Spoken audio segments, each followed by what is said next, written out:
মেজাবিন আপুর অ্যাক্টিং দেখছিলাম। ও মাই গড, মানে আগের মানে যত এতদিন তো দেখেছিলাম, মানে ওগুলো সব মানে দিন দিনই আসলে ছাড়িয়ে যাচ্ছে আর কি।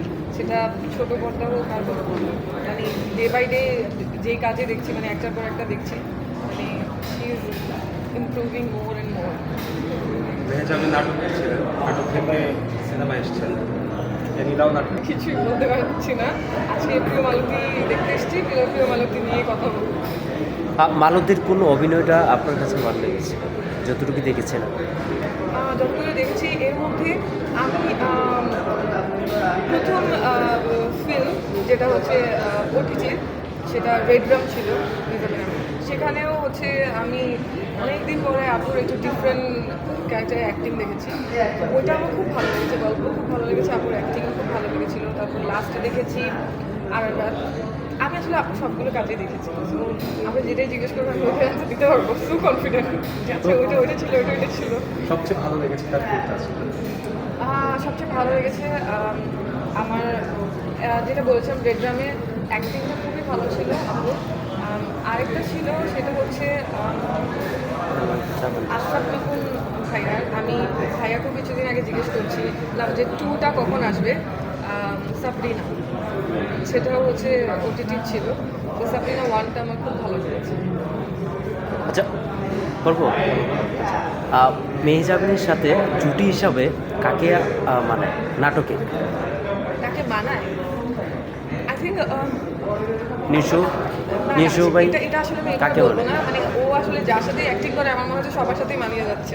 মানে সে আসলে ও স্ক্রিনে আমি ওকেই দেখি কি অ্যাক্টিং করে, মানে কার সাথে মেয়ে যাবেনকেই মানায়। সে যে রোলে অ্যাক্টিং করছি, যে রোলটা প্লে করছি সেটাতেই তাকে মানাচ্ছে, ওর রোলে ওকেই মানাচ্ছে। ওর সাথে যেই কো আর্টিস্ট থাকে, সেটা অ্যাক্টরও হতে পারে, অ্যাক্ট্রেসও হতে পারে, সবটাতেই ভালো লাগছে, সবার সাথে ভালো লাগছে। আচ্ছা, কী কী কাজ চলছে এখন? আমি আবারও আমার কাজে বসে, আমি তো এখন আমার যে সিরিয়ালগুলো চলছিল সেগুলোই চলছে।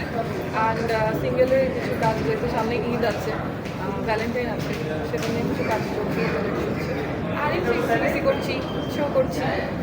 নতুন বছর আসছে, নতুন বছর নিয়ে রেজুলেশন নতুন বছরের রেভলিউশন বলবো যে আরও বেটার মানুষ হতে চাই।